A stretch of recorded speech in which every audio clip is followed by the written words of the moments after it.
It's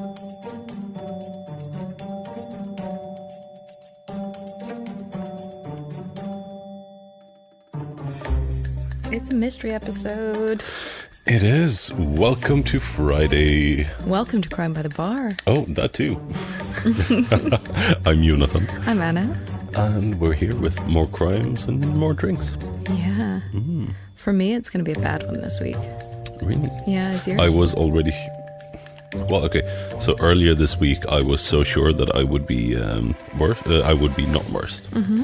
But apparently I was.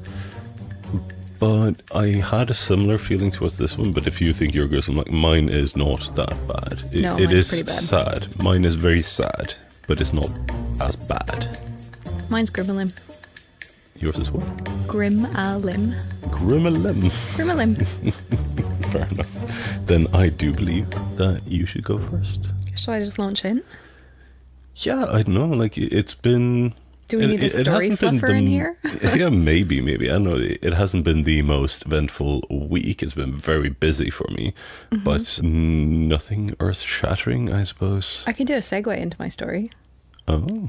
Do you know about blood type dating? Yes, I do. Yeah? Yeah. Okay, you can maybe add some context to it. I've read about blood type dating and how it's a thing, particularly in Japan, but also in China. And Oh, I didn't know that. yeah, so what do you know about blood type dating? Or do you want me to... You should go, I haven't read up on it. I've had it pitched to me and I know of it, but... You've had it pitched to you? What do you mean by pitched to you? As in Japanese people in like, okay, I'm not giving a lecture, but we're in a pub and you've obviously not heard about this, so blah. Okay, so it's not like you've been on a date and No, someone's I have asked not. you, No. because apparently that's fairly normal. Yeah, of course. Up to 2/3 of Japanese people are really like solid in their belief in blood type, personality stuff. But then you have a lot of skeptics who are very vocal about how it's just it's like a horoscope. I don't believe in this. It's all nonsense, blah, blah, blah. But some people are really committed to it. And TV shows will have like the equivalent of blood type horoscopes on and all sorts of stuff. And if you're looking for a partner, then one of your first questions might be, what's your blood type? Because maybe you're incompatible with them. And yeah, I'm completely mesmerized by the whole concept. Do you know what type you are? Do you want to talk about it? I was going to ask you. I can tell you, but I am O and 0. oh my god. Okay, let me see. So first of all, I'm A positive, but it doesn't matter. But we're a perfect match by that. So this is that makes sense. Yeah, if you're in Japan listening to us, we are your perfect combination. We're an A and an O. We're here. We're providing you with all sorts of entertainment. We're meant to be, clearly. That explains how we made a podcast, baby. Yeah, we did make a podcast, baby. Okay, shall I tell you my best and worst traits according to the Japanese blood type personality chart? Please do. Okay, I am supposedly, well, blood type A's are earnest, reserved, sensible, patient, responsible, and cautious. And their worst traits are they're fastidious, over-earnest, obsessive, and stubborn. A little bit. Okay, typo. Let's see. Okay, I don't know. Let's find out if you think you fit this. Okay. Your best traits are you're confident, you're self-determined, you're ambitious, you're strong-willed, intuitive, agreeable, competitive, and athletic. And your worst traits... You and any other typos out there, you are unpredictable, spiteful, self-centered, cold, aggressive, arrogant, envious, and ruthless. I'm not quite feeling all of those words. No, me neither. Not the majority of them. I don't know the majority of them. I'm honest. like, that's not you. We're a shit combination. Dear listeners, if you're type B or type AB, I will go through your stuff now. If you're type B, apparently, your best traits are you're passionate, active, creative, animal-loving, flexible, cheerful, friendly, and optimistic.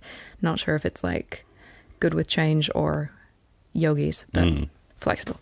And type Bs, your worst traits are you're irresponsible, you're forgetful, you're selfish, you're lazy, you're impatient, you're unreliable, and you go your own way. Boo. I would have thought that would have been AB. We'll get on to that whole can of worms in a second. Why do... Okay. Sorry. I guess I'm too... what's wrong with type ABs? Why do you think that's type AB? I'm just going from the donor diagram. What is it?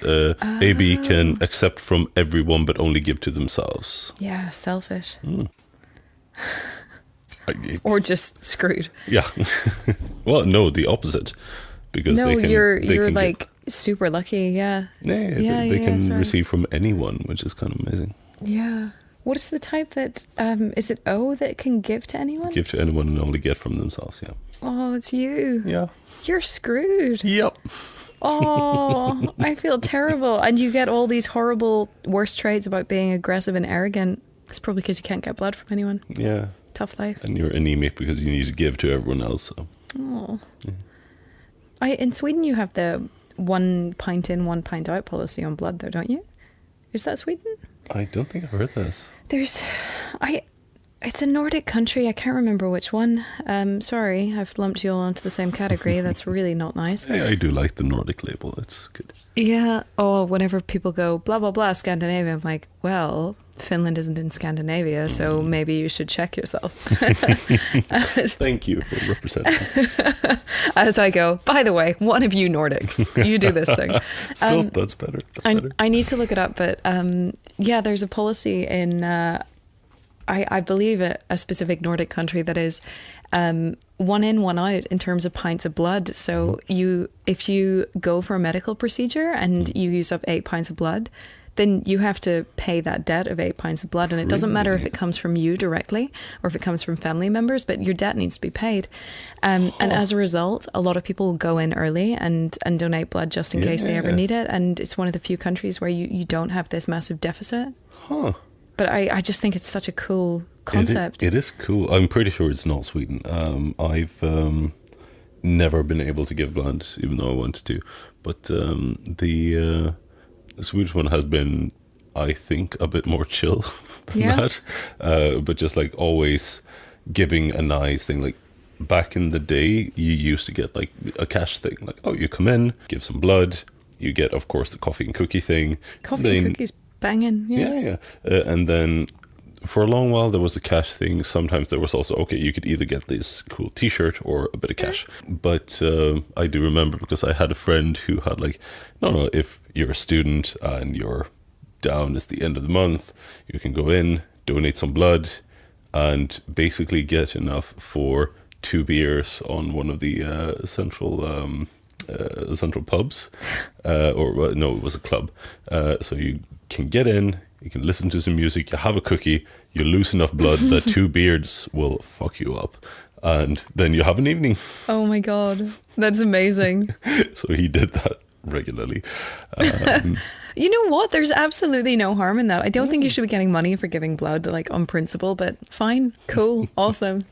They did change it so there is no money anymore, but they're still like generous in the ways they can. I like the t-shirt thing. I think that's nice. Yeah, they had like series and they were good looking t-shirts.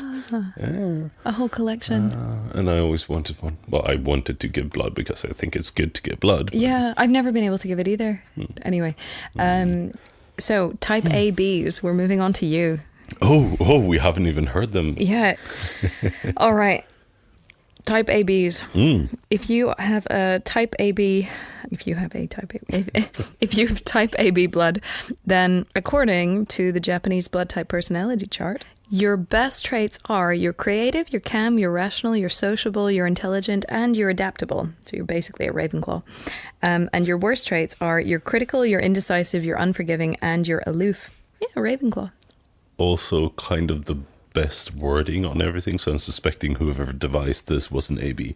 Okay, so type A is basically Gryffindor, type B is Hufflepuff, type AB is Ravenclaw, and type O... Yeah, I guess. Is Slytherin. You know what was really difficult for me? A couple months ago, I had way too many glasses of wine with a friend of mine. And I don't know if we were talking about Harry Potter, or I guess we must have been. And at a certain point she said, oh, but you're such a Slytherin. I'm like, what did you just say to me? And she's like, well, obviously. And I'm like, what? And And she's like, well, you're really ambitious and you're this and you're that. And I'm like, and you're loyal. And I mean, obviously at this point, it's like she's already done the drunken insult and she has to come out with all the nice things.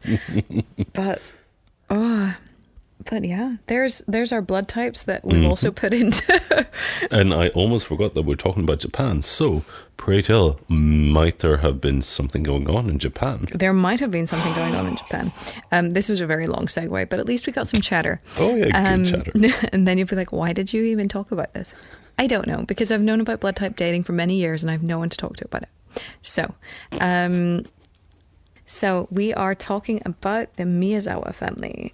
They lived in where were you living when you were in Japan? Was it Tokyo? Near Tokyo? Just a couple of weeks in Tokyo. It was mostly in Gifu. Okay, so the Miyazawa family lived in the Setagaya district of Tokyo. Mikio Miyazawa was 44 and he worked for a company called Interbrand. Do you know who they are? Not really. Okay. I might have seen it somewhere. It's such a generic name. I don't know if it sounds familiar or if it is familiar. But it's basically a London-based consulting firm, and they specialize in corporate identity and branding strategies.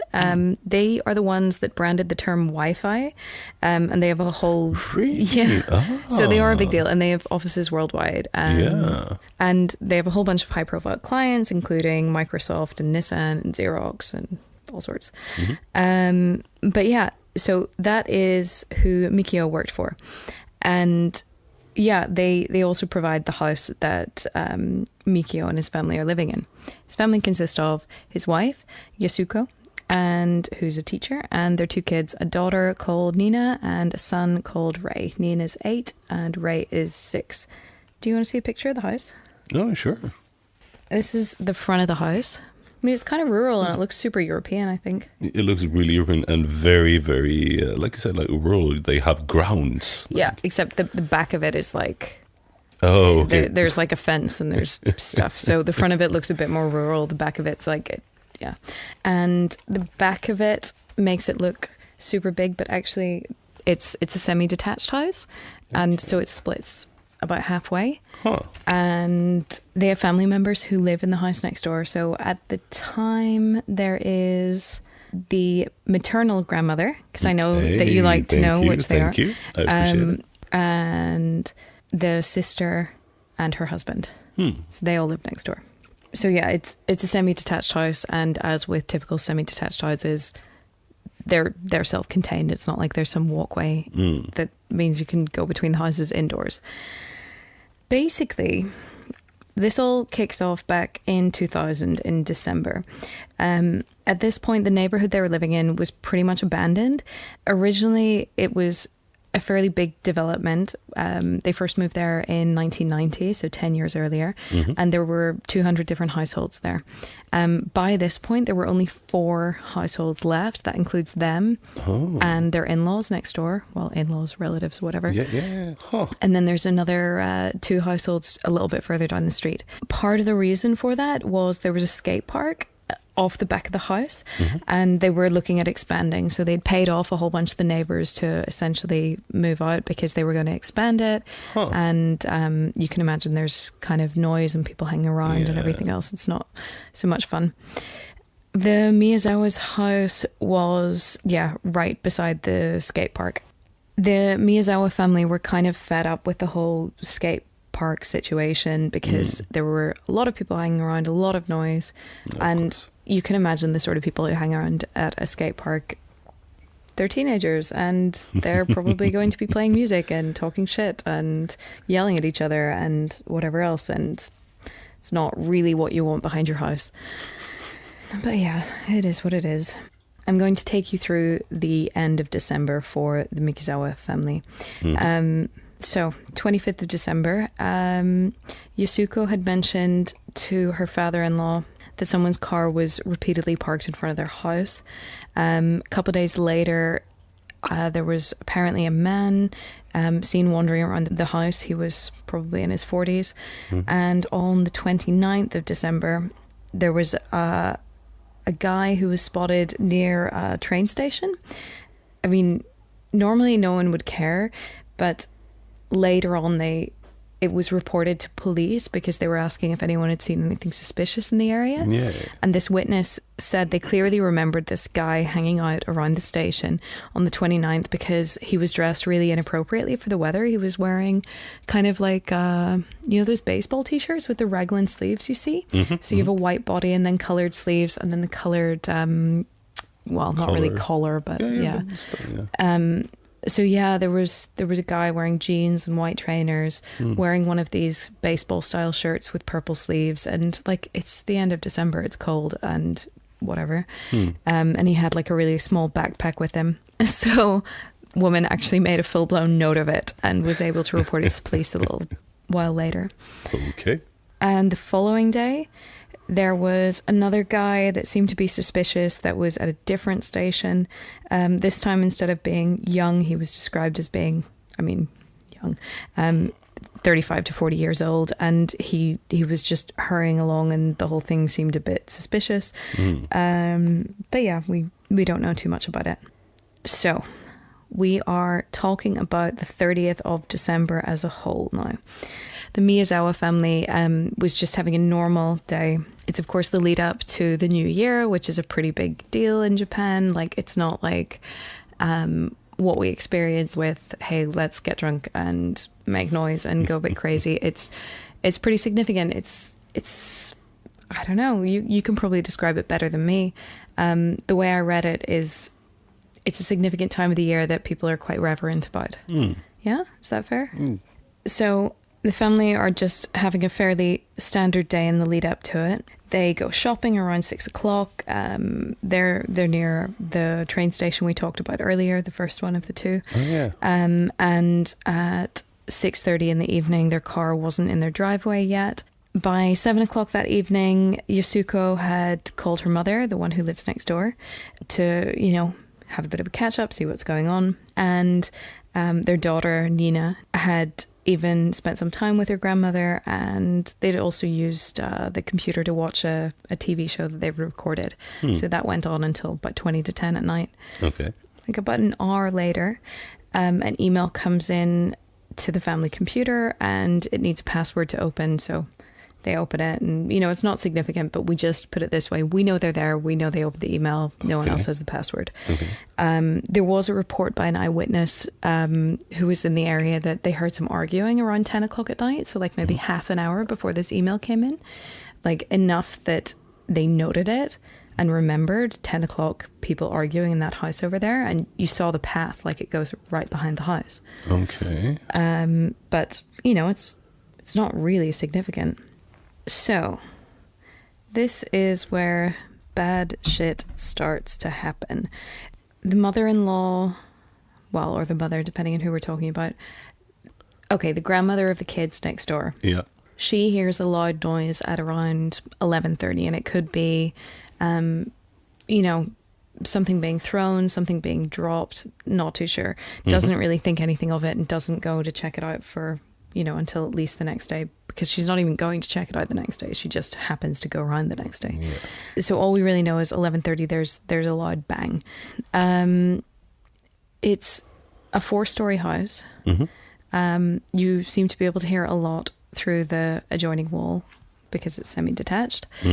And you've seen the back of the house. I'm going to show you an annotated image of it.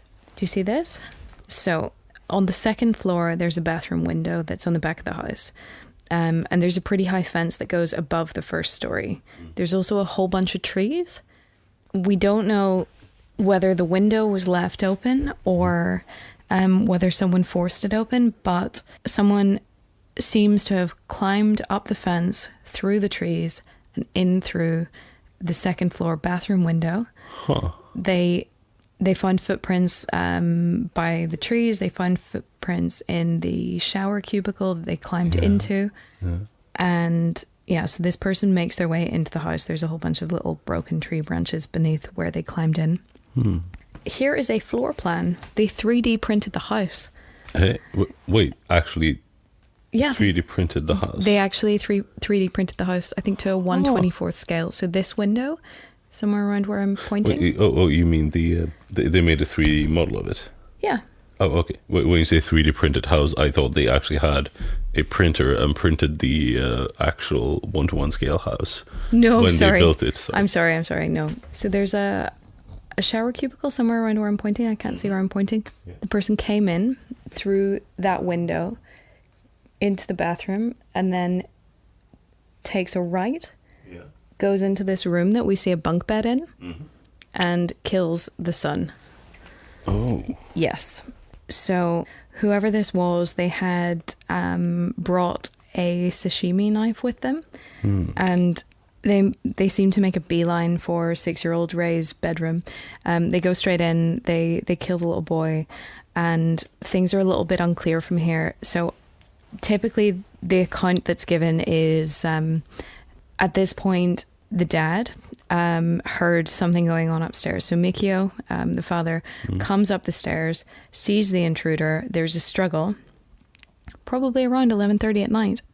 And Mikio ends up being killed with the knife. The knife also gets really badly damaged at this point, because the sashimi knife tends to be very thin. It's very sharp, but it tends to be very thin. The tip, I think, was already broken off, and then it was, quite badly broken by the time he was done with Mikio. Mikio ends up dying at the bottom of the stairs, bleeding out. Meanwhile, you have Yusuko and Nina, who are on like a mezzanine level bedroom, sort of in the attic-y space, the pointed roof. Yeah, so here's the... They're up there now. The mezzanine level doesn't have a permanent stairway to it. It has like a ladder that you can retract. Things are a little bit unclear. Either they're hiding up there, and the intruder gets up to them and starts attacking them, or they manage to pull the ladder away and escape up there as he's trying to attack them, because they're not killed, but they're up there. They're in a really, really bad way, and the intruder is essentially established, hey, this knife is in no shape to do what I want to do. So he leaves them, goes down to the kitchen, gets another knife, a kitchen knife, and then goes back to find them. And the overkill is unbelievable. I will spare you the details, but both Yusuko and Nina are pretty brutally killed, and their bodies are stabbed long after they're dead. During the whole thing, the intruder badly damages themselves as well, and tries to clean himself up. Now, we also know in the interim that Yusuko had tried to protect Nina and had tried to help her and bandage her up. So did at some point get a first aid kit, or had a first aid kit nearby, and some of the wounds on Nina were bandaged up a little bit, but then later on she was killed with a different weapon. Both of them were. I was going to ask how they actually could piece that together, but that makes sense with them being able to retreat and then killer going for a different weapon. Yeah. The killer then uses the first aid kit to try to take care of himself, but he's bleeding pretty badly. There is his blood all over the place. There's a lot of clear handprints, fingerprints, everything.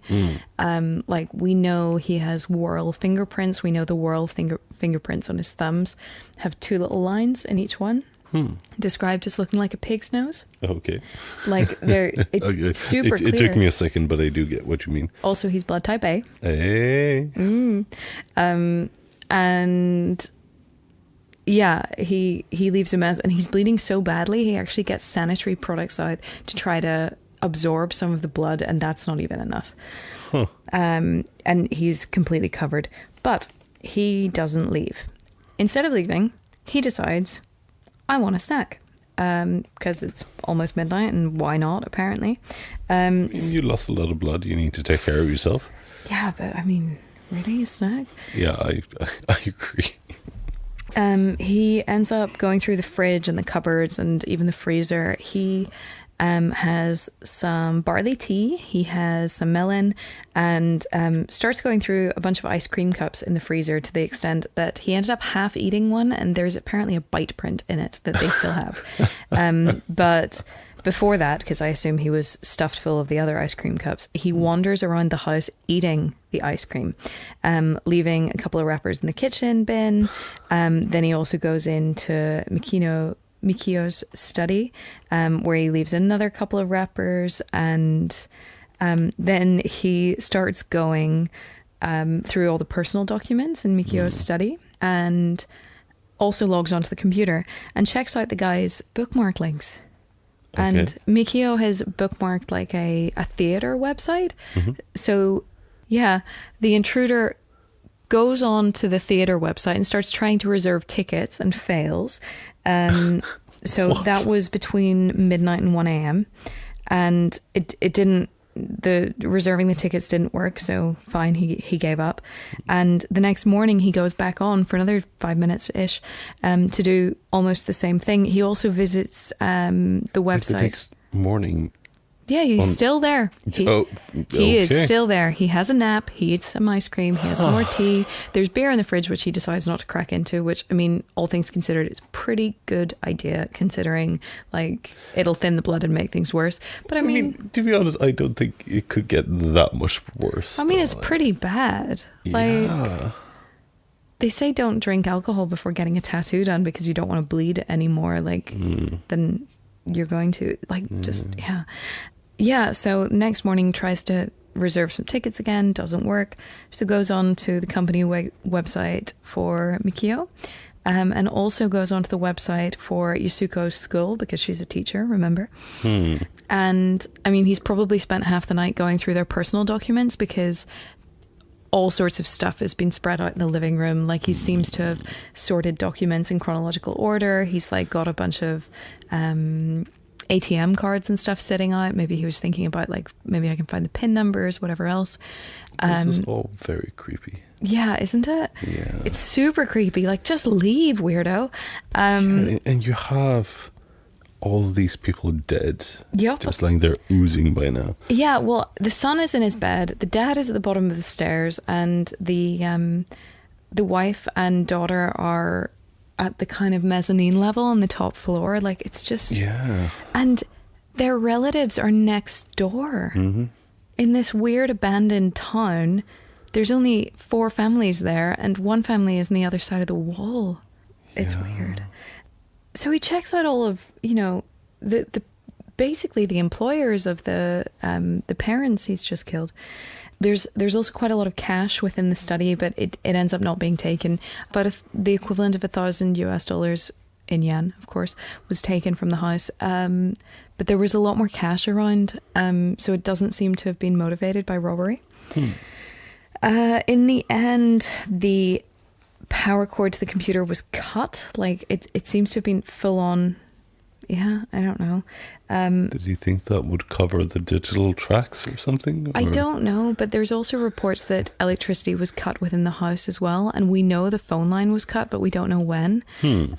So during the whole thing where he went off to get a second weapon from the kitchen, no idea if they tried to call for help, but if the mother and daughter had have tried, then chances are it was too late. The phone line was already cut.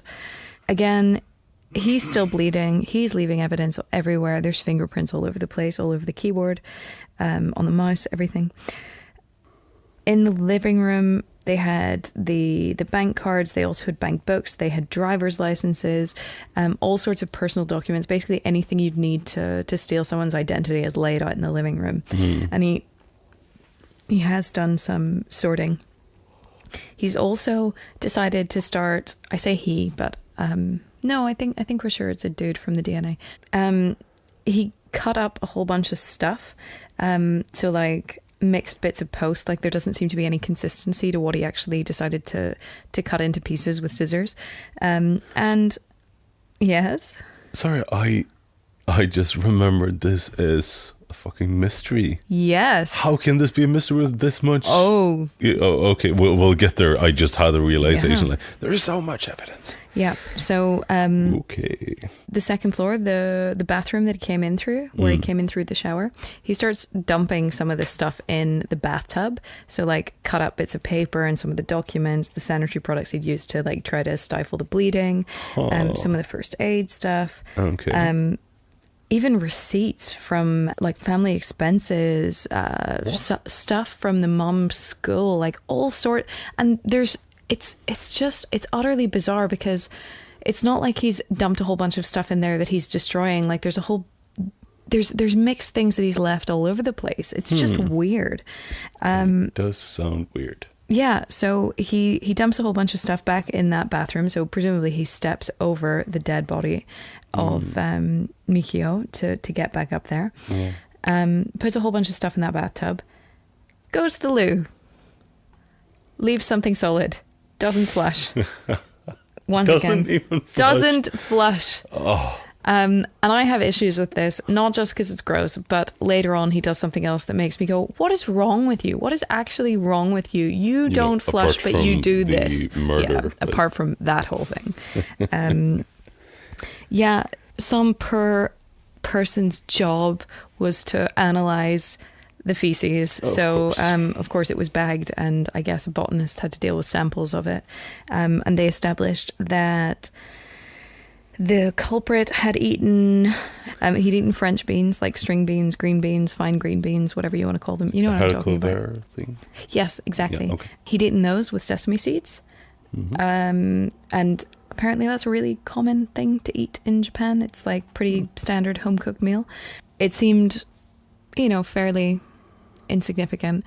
And it was different from food the family had eaten, and they didn't find that food in the house. So, yeah. And there was also some spinach in there, apparently. Fair enough. There was blood left in the sofa. We're pretty sure he took a nap because, can't stay up all night.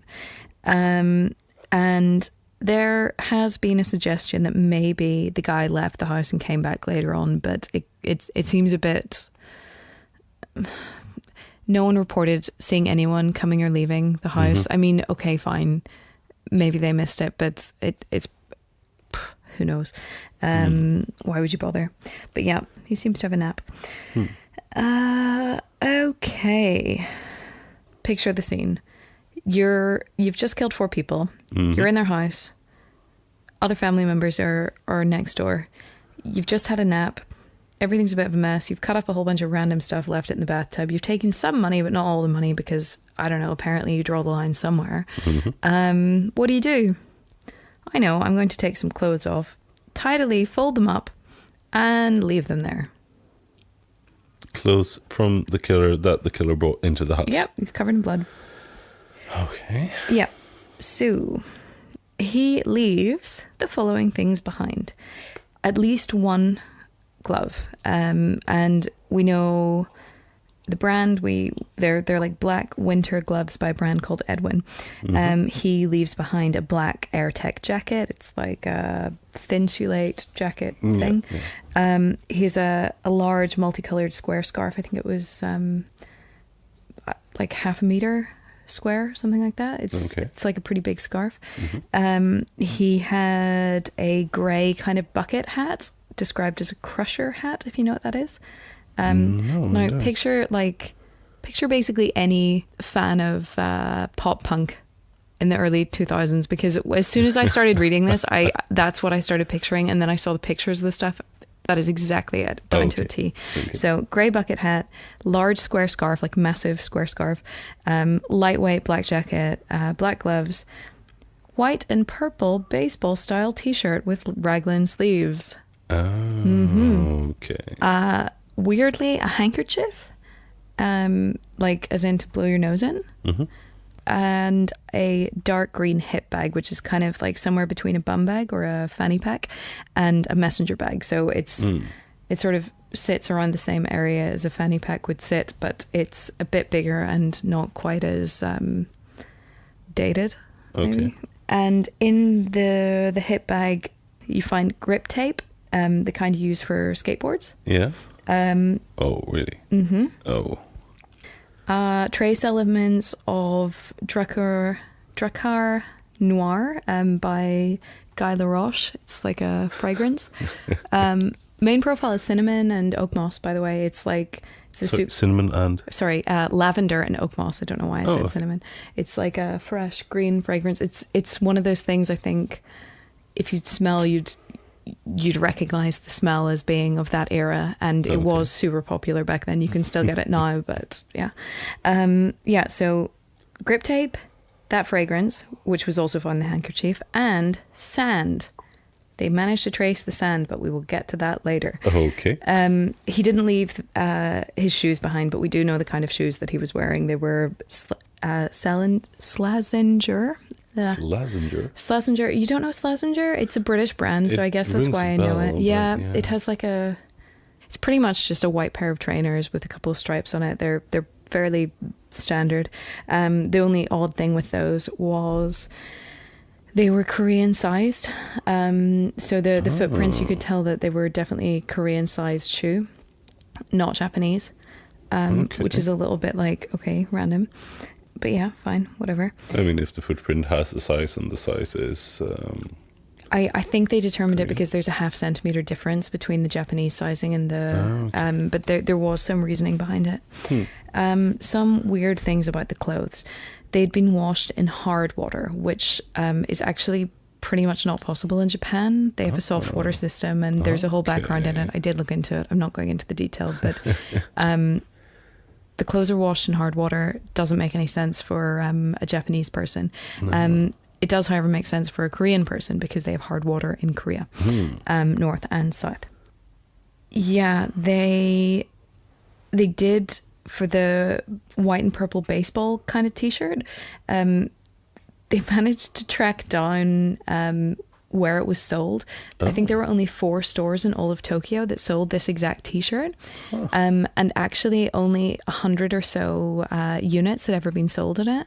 Now they only managed to track down 10 of them, but the gloves and the hat came from the same store that sold the t-shirt, so and it was really popular as like a skater kind of brand. Imagine Rip Curl, but not Rip Curl. Yeah. From the clothing, they were able to work out more or less the size of the person. So he's about 170 centimeters, like 5'6", with a waist of just under 83 centimeters, so that's like 32.5 inches. And while in terms of the injuries that were sustained, we could tell that he was definitely right-handed and probably between 15 and 35. Oh yeah, that narrow gap.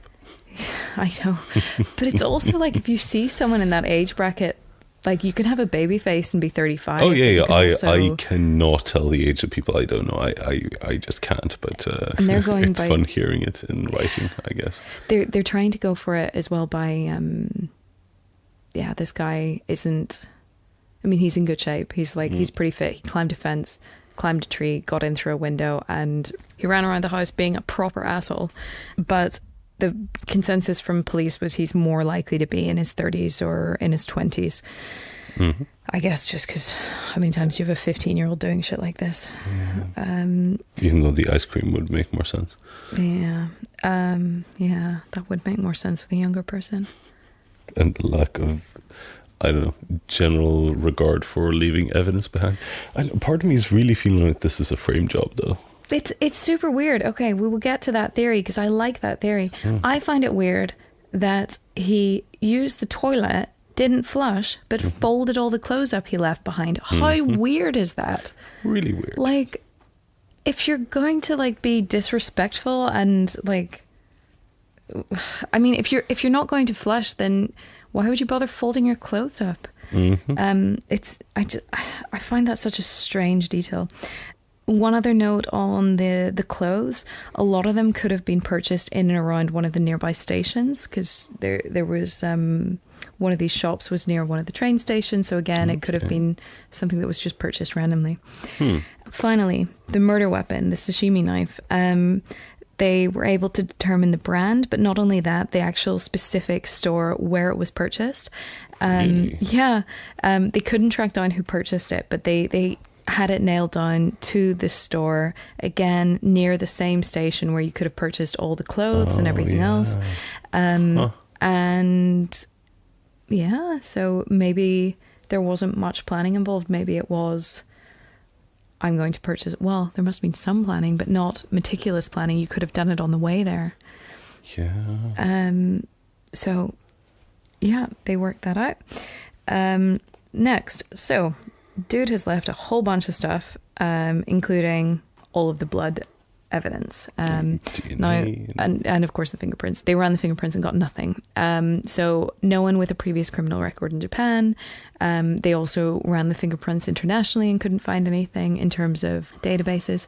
And also, if you are a visitor to Japan in that period, then if you'd have been staying more than 90 days, then you would have had to be fingerprinted anyway. Yeah. So you're looking at either someone who's a resident there or someone who stayed for a short period of time. The exception is military personnel, and there was a military base about 75 miles away, so like 120 kilometers away. So yeah, the DNA, they decided to run the DNA. Of course they didn't find anything, but what they did discover is the guy was of mixed race. His mum was of Mediterranean or Southern European descent, and the father was definitely Asian, but more likely to be Korean than anything else. There's a specific genetic marker that's prevalent in 1 in every 5 Koreans and only prevalent in 1 in every 20 Japanese people. I think 1 in every 10 Chinese people. So it's possible that he was Japanese, but there are a lot of things at this point that are going Korea. And yeah, we know a lot of detail about the fingerprints and everything else. It's odd. Okay, back to that hip bag with the sand. Now, they managed to track the sand down to a specific location. In Korea or? Nope. No? In the US. Huh. Okay, didn't see that coming. In Nevada, at an airbase called Edwards Air Force Base. So, honestly, I don't have an explanation for it. It's utterly bizarre. Perhaps it's as simple as the bag was bought secondhand somewhere, or something. But I mean, surely it is possible that the guy was American. But again, he's mixed race and he has some kind of connection to. I mean, at the very least, he doesn't seem to be American based on his DNA. He seems to be a combination of European and Asian origin. But that makes more sense in America, though. It does, doesn't it? But why? Well, it makes more sense in America? Yeah. Then what is he doing here? Randomly killing people? That I don't know. But since you did mention the army connection, if it is the sand was from, you said air base in Nevada? If it is someone with the military and doing the military shuffle back and forth. Yeah, and they're exempt from all of the fingerprinting and everything else, but American military, you would have been fingerprinted, so they should have found it. But did they have access to that, though? I believe so, yeah, because you had 250,000 investigators who have worked on this case. What? Yeah. 200,000 pieces of evidence. How are there that many people? I have no idea. I have absolutely no idea. And confusing, I'm sure. Yeah. And there are a whole bunch of red herrings in the middle of it. Actually, we'll do a red herring. There was a red fluorescent agent that was found both on the clothing that was left behind and in the garage of the family. Now, we don't think that the intruder went into the garage. There's no evidence of that. But the same dye was found in his chest, and there was a whole bunch of speculation. Oh, this is used in some types of drug manufacture, In all likelihood, it's just from a highlighter pen, and it's not a big deal, but people really ran with this theory for a while. Okay. There were New Year's cards that went missing at a certain point, and it was widely reported that the killer took them. Turned out they were just taken as evidence by police, and then they weren't returned, and I think they were lost or something. Okay. But yeah, it's a bit strange. There's a lot of strange going around. There's a super amount of odd stuff. Okay, so this all happened late on the 30th of December. On the 31st, there was a report of a man who was treated for a knife wound nearby a station that was also 75 miles away, 120 kilometers away. It was north, though. The base was not north. The guy was described as being in his 30s. He was wearing a black jacket and some jeans. Staff treated his wound, and the guy didn't give his name, didn't give any explanation for what happened with the wound, and for whatever reason, the hospital staff didn't take any details, even though the wound was deep enough that you could see the bone. Huh. Yeah. So, the following morning, Yasuko's mother had come around to their house. She'd already tried phoning them. The phone line is, of course, disconnected. So she decides to go and knock on the door and see what's going on. Yeah. No one's opening the door, so she later on doubts whether or not this is exactly what happened, but she said she let herself in with her keys, and immediately saw her son-in-law was lying there dead. But yeah, she sort of changed her story later on and said that she didn't think that she wasn't sure if she actually used her keys. Maybe the front door was open. There was no evidence that the perpetrator left through the front door, but we're not too sure. But I mean, that's an understandable thing, because if your family, especially living like neighbours, and they're just like, oh, they're not answering the phone.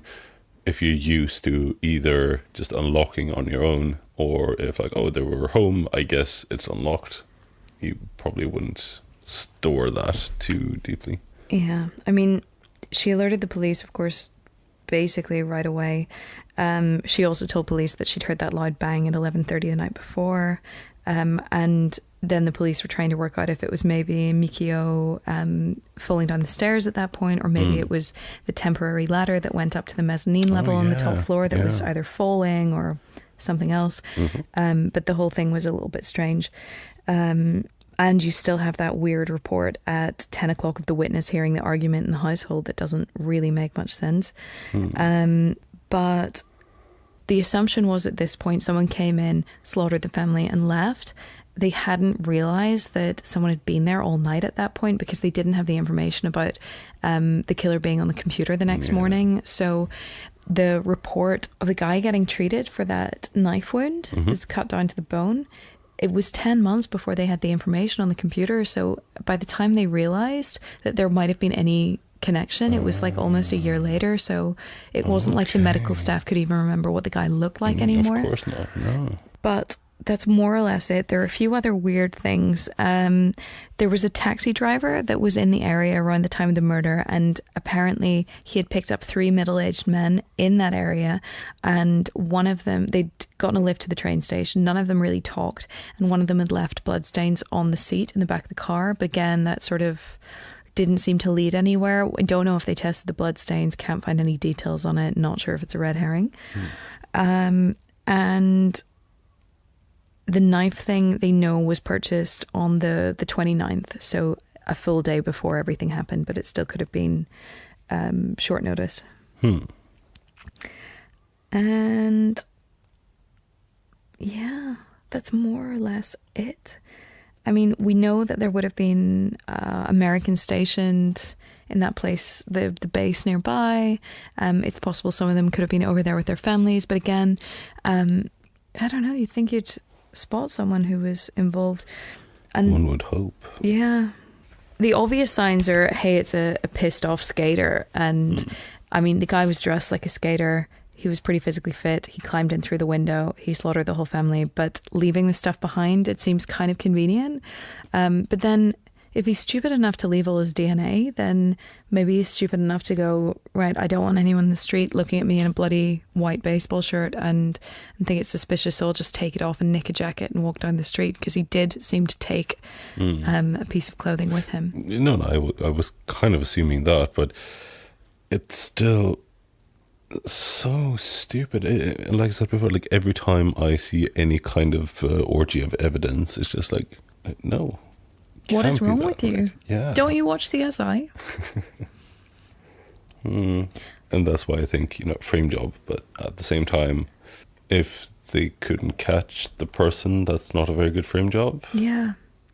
Unless it's kind of like an extortion, blackmail thing. If they manage to get they got a bunch of blood from someone, got their teeth imprints, and then they know that they're not in the system, they make this crime, and then okay, now we can extort you, or we'll just like spread the things because your DNA is all over that place.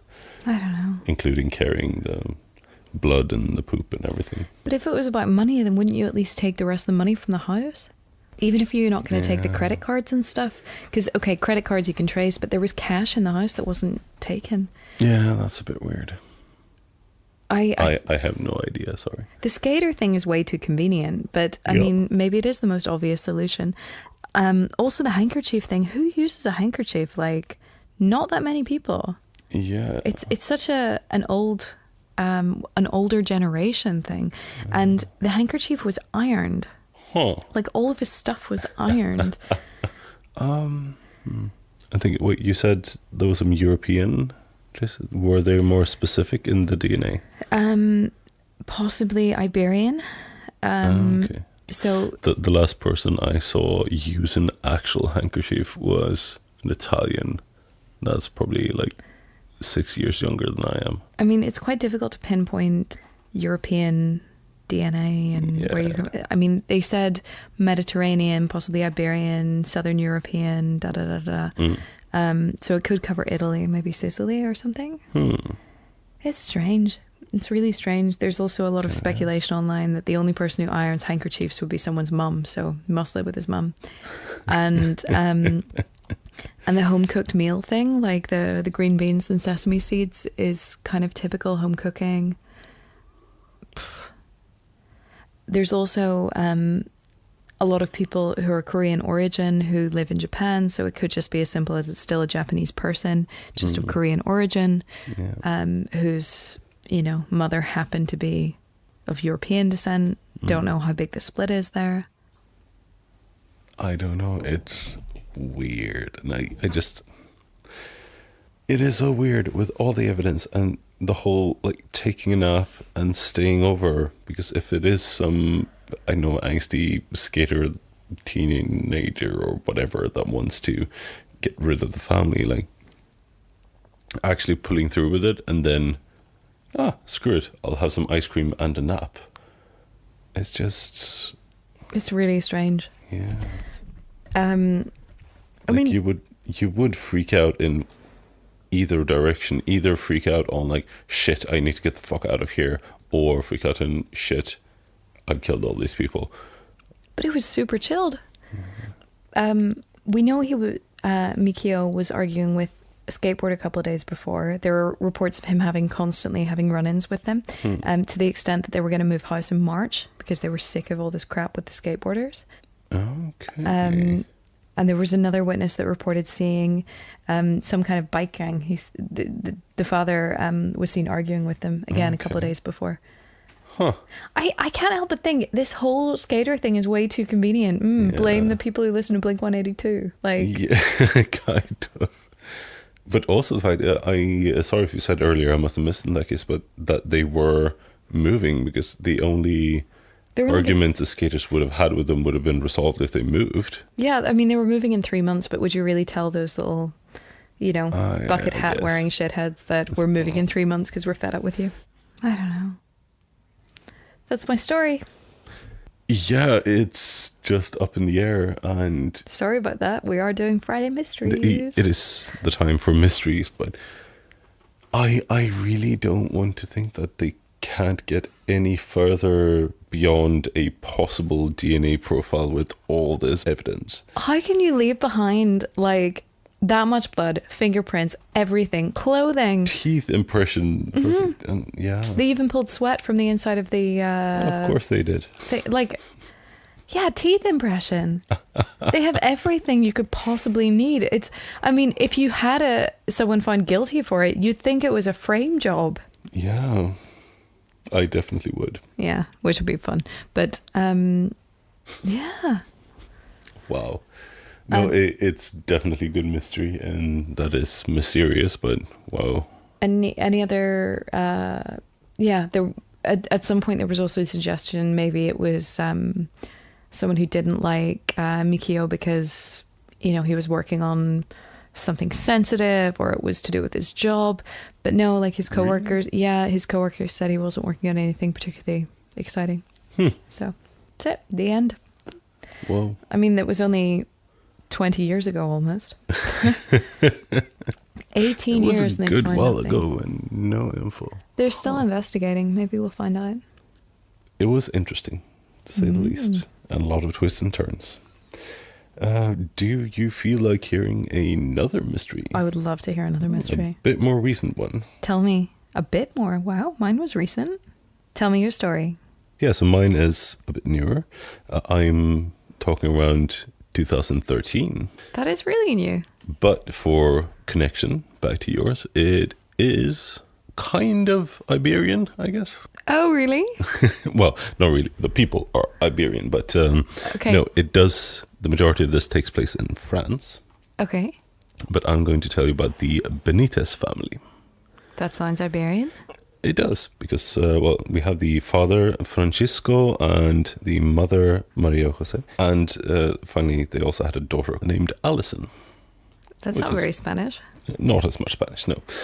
But in 2013, they did live in Perpignan, in the south of France, Papillon. which was not butterfly, but it's just a village south of France. It's basically just a little bit above the northeasternmost border to Spain. Okay. And talking about this town, I did find a tidbit as I was looking at maps and checking out, but apparently Salvador Dali, Yay. he proclaimed that city to be the center of the universe in 1963, Oh. when he had kind of an ecstatic vision there. And yep, this is the center of the universe. I'm sure of it. Okay. So Very nice. Just a little tidbit. I thought it was cute. I think that's super cute. But yeah, Francisco, who was originally from Spain, he had worked as a chief warrant officer in the Foreign Legion. I was like, Foreign Legion? What? The Yes. Foreign Legion. Sorry. Yes. And Alison, the daughter, who was 19, but she was still very driven, and she was due to take part in the Miss Roussillon contest, the winner which would be representing the Southwest in the Miss France competition. So she was pushing for that. If that's what you're into, good for you. Well, yeah, I really am not, but the point is she had a lot of people she knew through this competition, and she was like, everyone thought that she was like the most driven, the most pushing to win this, basically. Okay, so she's a Slytherin, we get that. Yet again, yes. Wait, what was that? Oh no, that was my blood type. Yeah. That was the O, right? Oh, okay. Oh, why are you so anti-Slytherin? I'm not anti-Slytherin, I'm just anti the majority of the words that were described for it. Yours was, I don't think your blood type fits you. Maybe you should get a blood transfusion. But on the 14th of July in 2013, both Alison and her mother vanished. Whoa. Disappeared. You're very into doing these abrupt ones. Not that I don't do that often. This is like the Last second Friday you did. one. Oh yeah. Like And then she was dead. Like, excuse me? do you want to explain that? Okay, and then they vanished. Like, what? I'm trying out something new, but okay. Apparently that is causing. It's causing shock. I'm sitting here many drinks in, and I'm waiting for a nice tale, and then you go and freak me out by disappearances and deaths. Well, this is crime and mystery, and I did say that mine was a bit sad, but yeah. Okay. But they did disappear, both mother and daughter. Okay. So the last sighting of either of them was of Alison. So earlier that day, she had been picked up by Francisco after she had had some sports training with other competitors going for the Miss Roussillon title. Okay. So her father had picked him up, and that was the last time anyone saw them. So Francisco didn't report them missing. Instead, he basically just went on with life and work, as usual. One of Alison's friends, Alexander, had contacted him, reached out to him, asking like, okay, your daughter's just gone. This is kind of weird. We're getting worried. But Francisco was very much like, no, Alison and her mother had gone on a trip to Toulouse, and their phones would either be left or be off, but that was nothing to worry about. Like, no, they're just on a trip for a couple of days. But Alexandra and another of Alison's friends weren't really reassured by this, and I wouldn't be. No. And when they didn't get anything more out of the father, they basically just went straight to the police and reported her missing.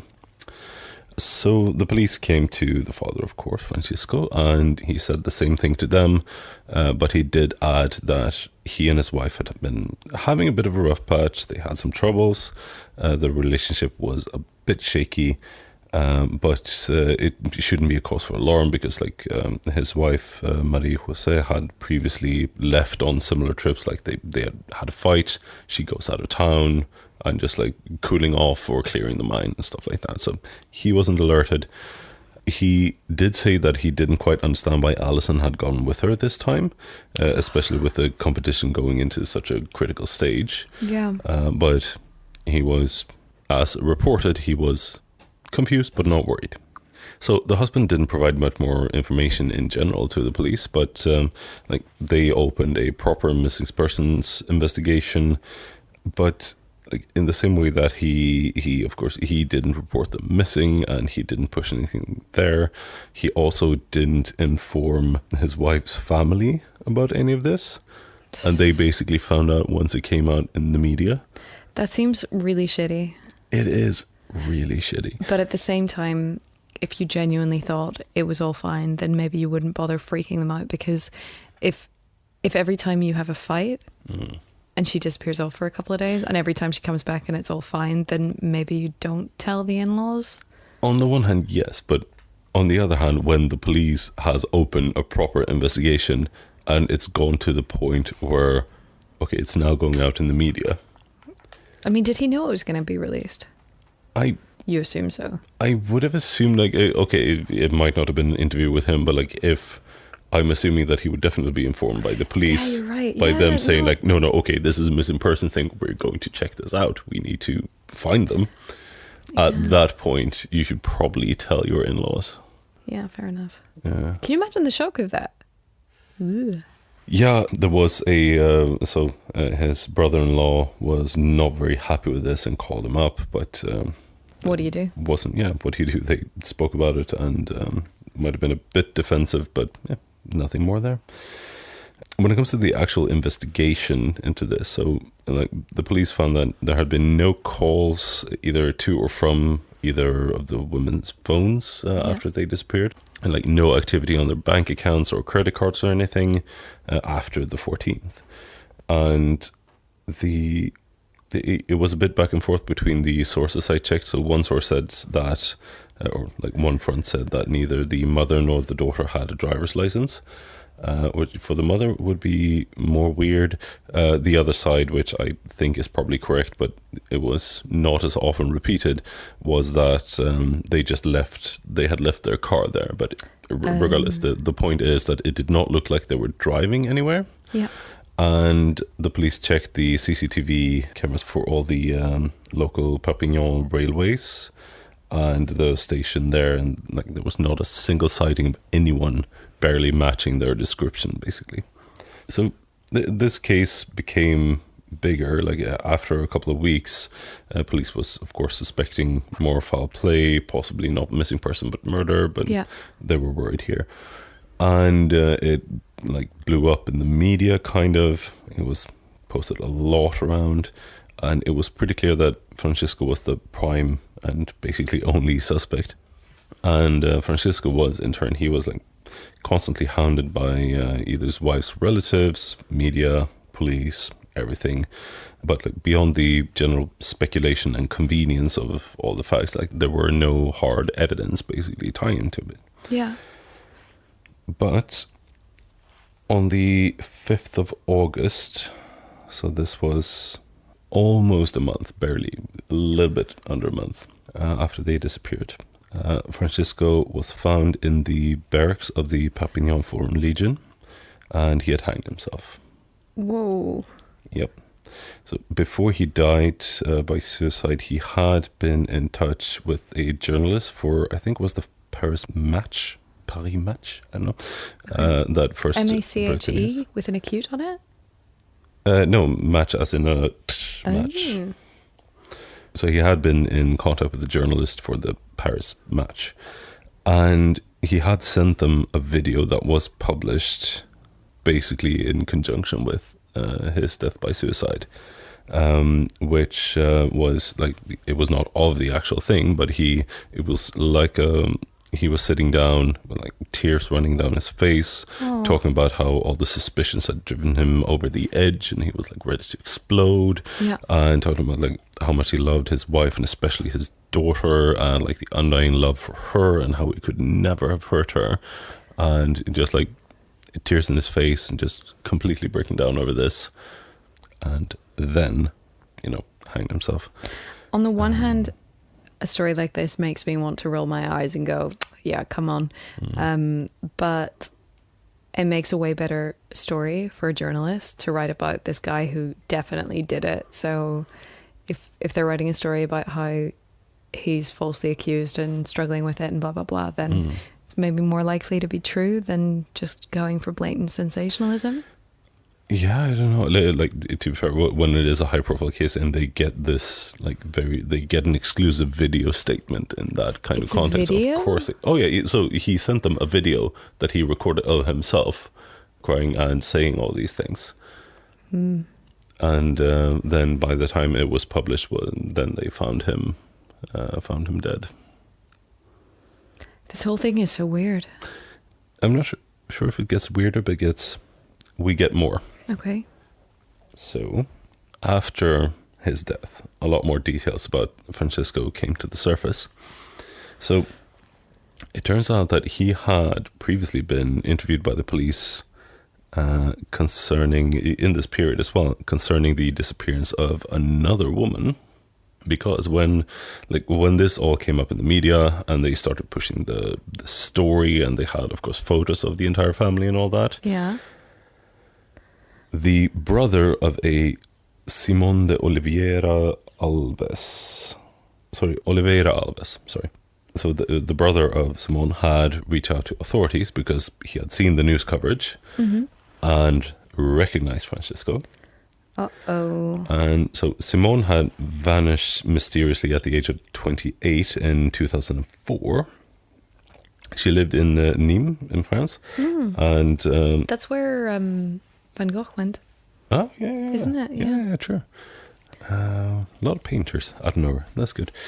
But yeah, so it turned out that they could now confirm that she had been Francisco's mistress at this point. Now I'm understanding all the arguments. Possibly. So neither she nor her family had initially known that Francisco had been married and had a family. But the last sign of life from Simón had been a text message to Francisco saying that she was leaving him. So when police found out about this, they brought Francisco in for questioning. He said that the two had a fierce argument, which it was kind of echoed by Simón's sister Ivana, who later, during this investigation, spoke to them and suggested that this could have happened after Simón discovered that he was married and he hadn't left her. They were apparently, once that was discovered, he was talking about leaving his wife for her, but he didn't do that. Okay. So Simón apparently found out about Francisco leading his double life through, there had been a minor car accident, like not big enough to properly injure someone, but like a car accident happened, and I'm assuming there was a bit of like, calling next of kin or something crossing like that, and she found out about it. Do you remember the Chilean miner thing where one of the guys came out and there was his wife and his mistress there? Yes. Yes, I do remember that. That's such a weird thing. That's so awkward. You can still be happy to getting out at that point. Yeah, who are you here waiting for?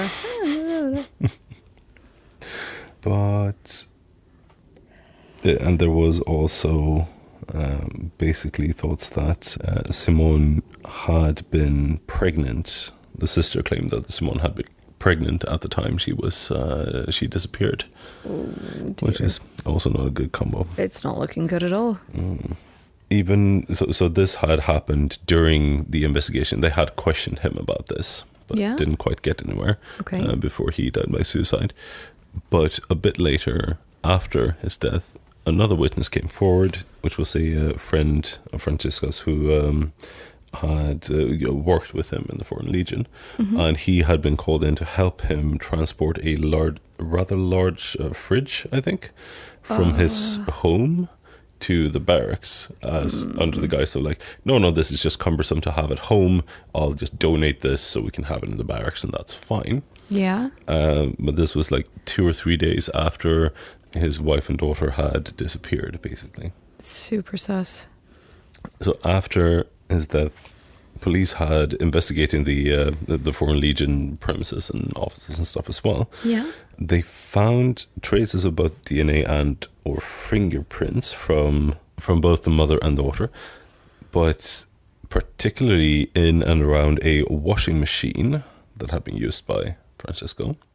So they had, in some places, partly the fridge as well, they could find DNA that they matched to them. Yeah, which isn't that weird. Yeah. And they also found, I think in the washing machine, I think they found traces of blood, but it had been cleaned by bleach, so they couldn't make a direct DNA connection. And again, like blood in the washing machine can happen. Yeah. But this is really shitty timing. Kind of is, yeah. A lot of suspicious bit around both washing machine and the fridge that he went through there. And one of the final facts is that they also found out that Francesco had a new mistress. Already? In Barcelona. Well, I mean, his previous mistress vanished in, what was it, 2004? Yeah, but I mean, isn't there a mourning period before you start banging someone after your wife disappears? I think that it's as implied. I think this was before the disappearance, so way before they had the argument. Okay, then that's still slightly more classy. It kind of is. It's weird to say, but it is more classy. Yes. At least they got together before his wife and daughter mysteriously disappeared. Yeah. Otherwise, it would definitely too soon. But so she lived in Barcelona, and she was the last person he ever contacted because he texted her before he hanged himself. But some of Alison's friends, the daughter, said that she was definitely aware of the ongoing affair. And the Barcelona lady. Yeah. And that it sounds like they were speculating, I'm not sure how much they could quote her on that, but basically might have threatened to reveal it to her mother, things like that. But yeah, there's a lot of openings for speculations here, but at the same time, it is tricky to prove anything, and I don't know, like looking, there's especially like a lot of, basically all the photos of this guy is all in conjunction with events of his daughter, or like he is watching her as she's going in for some competition or something, and just looking so happy and proud. And then the video, and like, if it would have just been the mother disappearing, I would have definitely thought like, see, that's my big question. Like, what is the deal with the daughter? And unless she walked in on, him trying to kill, or trying to get rid of the body whenever it came to like her mum. Yeah. And then he was in a position where it's either or both, and then the guilt of killing his daughter.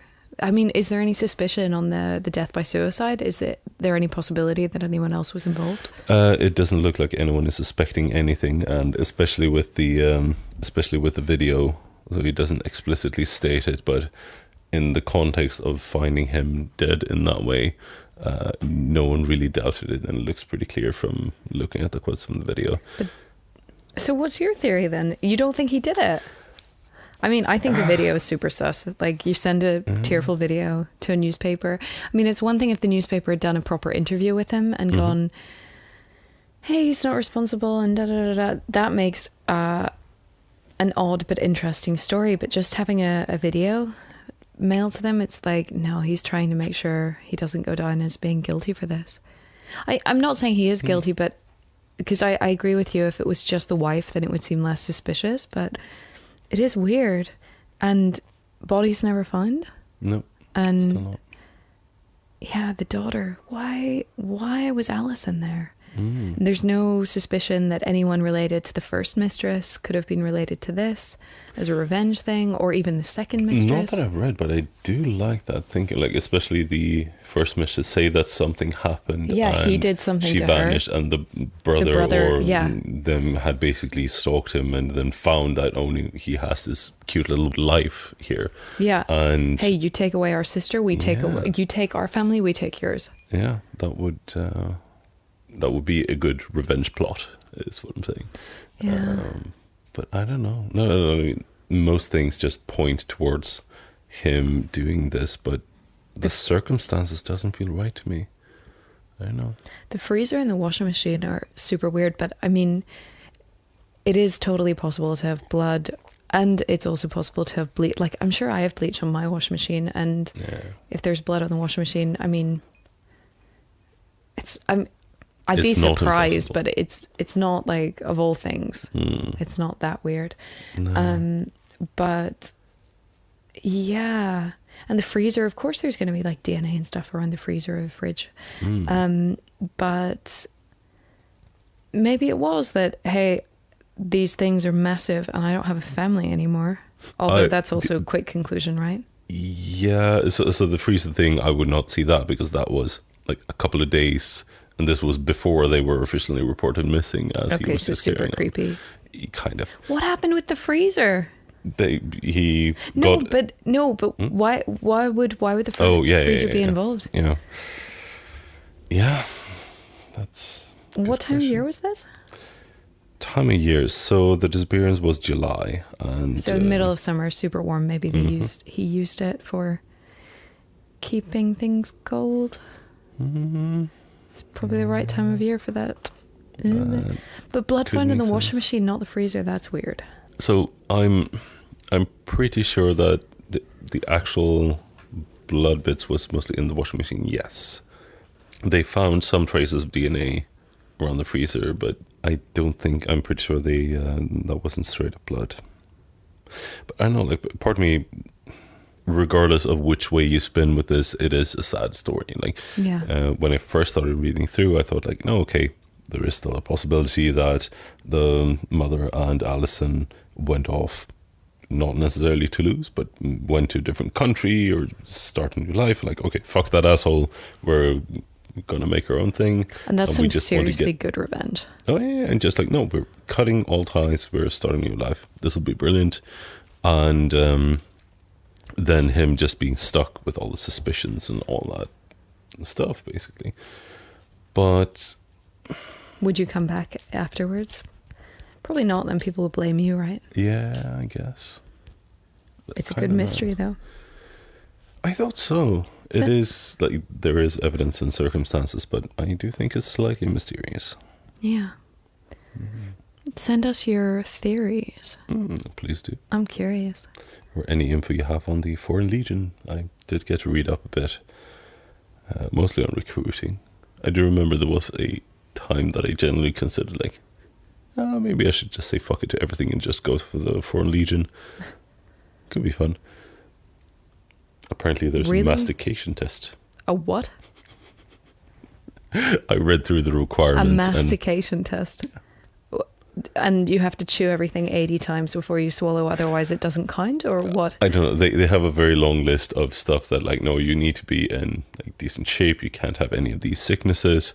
And then it was like, no, your teeth can't have any issues or stuff like that. How do and they then test there was it? They also get you a to mastication. I'm guessing they're measuring the bite force or something like that. Just in case you're taken prisoner and you have to bite someone's face off. Possibly. I don't know.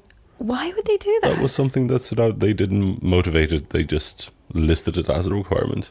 I'm so disappointed that you didn't find out. You should have gone then and I would find need out. Yeah, I should have gone to France and investigated. Did you say that? Sorry, that's not sensible. I mean, why not? I have been thinking that I have been thinking that we should do more of a hands-on investigation approach as well. We don't have the time. We really don't, but it would be fun to do. It would be super fun. We can do a season 2 where we do a special. How does it count for you? Sleep 18 hours a day. Oh, okay. This is... I'm suitably confused. I'm lost with mine. I'm lost with yours. They're properly mysterious this week. Maybe I hope they Trevelyan Evansed it. Hopefully. Yeah. But then the dad bit is a bit more sad, though. Maybe he's a shithead. Maybe he deserved it. Yeah, I mean, he was a serial philanderer, but... You don't really deserve to know. Yeah, that kind of falls apart then, doesn't it? There's no happy ending. There can't be. Unless if... So the women Trevelyaned it up. Yeah? And absconded. Then Francisco knew that he was innocent. Yeah. And suspected foul play possibly from the cousin. So instead he actually faked his death. Hey. And then vanished, I know, in another direction and started a new life with, I know, Barcelona mistress or something. Or, better yet, he tried to kill his wife. His daughter walked in. He turns on the daughter and tries to kill her. He thinks they're both dead, but actually they're not. Oh. He maybe puts them in the freezer. Something bad happens. Whatever happens. He thinks they're dead. He thinks he's gotten rid of them. He's really consumed with guilt, regrets doing it, but, did it. Actually, they're all right. And the scales of justice are balanced because he ends up dying by suicide. Yeah. And, yeah. Okay, that's good. That works. Yeah? On that wonderful note, we'll finish it. It's not as happy as a Trevelyan, but it is still, there's a bit of justice. There are the good people surviving and whatnot. Yeah, I think we're running off here. As you said, any theories and anything, tweet at us at Crime by the Bar. Or if it's a long one, send us an email, crimebythebar@gmail.com. Exactly. I love the theories, especially the ridiculous ones. Yes. So true. But yeah, we hope you have a great weekend. And we'll speak to you next week. Yep. I'm looking forward to digging into the weekend. But if we all survive, we'll see you Tuesday. Yeah, I'm excited about our theme on Tuesday. Oh, right. We're at the movies. Have a good one. Bye. Have a nice weekend and bye.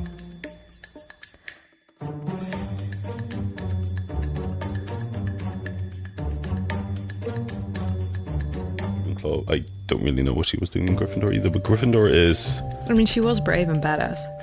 Yeah, but Gryffindor is so weirdly worded that to me that's always just been like, the protagonist house. Yeah, it is protagonist house. Else. Yeah. Charlie said to me that he's a Hufflepuff, and I'm like, yeah, you are. Yeah, he is. He's definitely. It is kind of the worst house. It's not the worst house. It's just like, it's a very specific trait. He is a Hufflepuff, isn't he? I got the honey badger.